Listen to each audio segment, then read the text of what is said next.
Il y a des gens, quand ils vivent l'éveil, la réalisation du soi, c'est, accaparé par le mental d'une façon euphorique.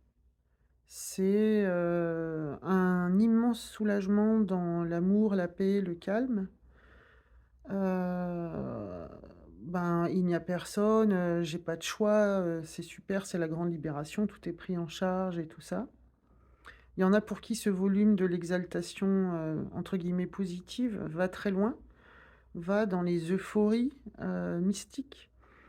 Ça peut durer des semaines, des mois, il y en a même qui finissent à l'HP parce qu'ils redescendent jamais. Il y a d'autres personnes qui vivent la réalisation du soi et qui sont absolument, terrorisées, dévastées, complètement perdues et qui perdent les pédales. Il y a des gens qui vivent la réalisation du soi et qui, comme Suzanne Segal par exemple, peuvent passer des années dans l'incompréhension sans savoir ce qui leur arrive, en pensant qu'ils sont fous et entrer dans une recherche intérieure, très douloureuse, parce qu'ils ne tombent pas sur les bonnes informations. C'est pas calé comme ça, en tout cas pour eux, donc c'est très souffrant. Et moi, ce qui se passe pour moi, réalisation du soi et le mental est révolté. Le l'entité, le personnage, ma structure, psycho-affective, émotionnelle, déteste ça. Donc je cohabite avec cette entité qui râle, qui peste et qui heureusement en rigole, hein, d'où mon compte. Donc ça se moque, ça rigole, ça destroy, le concept, en long, en large, ça n'y croit pas. Donc ça va mieux avec le temps. Ce que je veux dire en fait avec ça, c'est qu'il y a toutes les palettes, et que attention au piège de, l'éveil, c'est l'amour, le calme, la paix.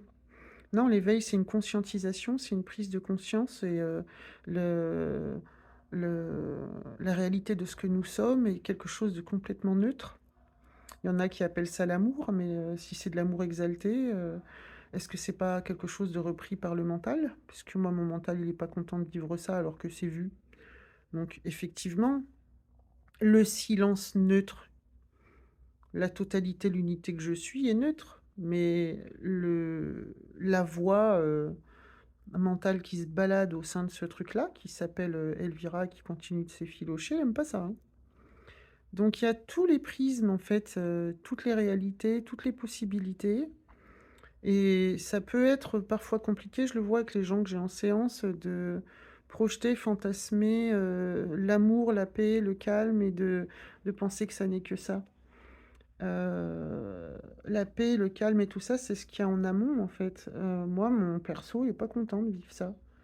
Il y a encore, de la stupéfaction, de l'état de choc, du refus de comment s'est transformée, la vie du personnage et tout ça. Donc, c'est pas forcément une libération, ça peut être un début de chemin, c'est ça que je veux dire. C'est en fait une bascule, c'est un clic, c'est un switch, ça peut être un début de chemin. Après, il y a tout un parcours de désidentification, de réajustement, de prise de conscience qui continue, d'intégration, de s'habituer à ça. C'est pas d'un coup tu l'éveil et tu soulagé, c'est pas comme ça pour tout le monde. Il y a des gens, ils ont réalisé le soi il y a 20 ans, il y en a que j'ai en séance et ça fait, 20 ans que ça continue de bosser, de travailler et en fait, il y a toutes les vitesses, tous les trucs donc c'est facile de dire, machin il y est, machine elle y est pas, ça se dit, ça se dit pas, de juger sur les réseaux. Je dis ça parce qu'évidemment quand on regarde ce que tout le monde dit, tout ça, ça blablate dans tous les sens. Il y a toute la palette des possibles, en fait. Il y a pas de vérité, il y a que il y a qu'un intime qui se développe, en fait. Voilà. Donc la toile blanche de fond, c'est la même, mais après, la forme que ça prend, l'expression que ça prend, la vitesse et dans quel ordre, c'est tout complètement différent. Donc le mental, il aime bien se comparer, donc j'y suis pas, j'y suis plus qu'elle, j'y suis moins qu'elle, il y a tous ces trucs-là qui sont souffrants, qui sont encore là, être conscient que tout ça, c'est du jeu, hem, c'est du jeu.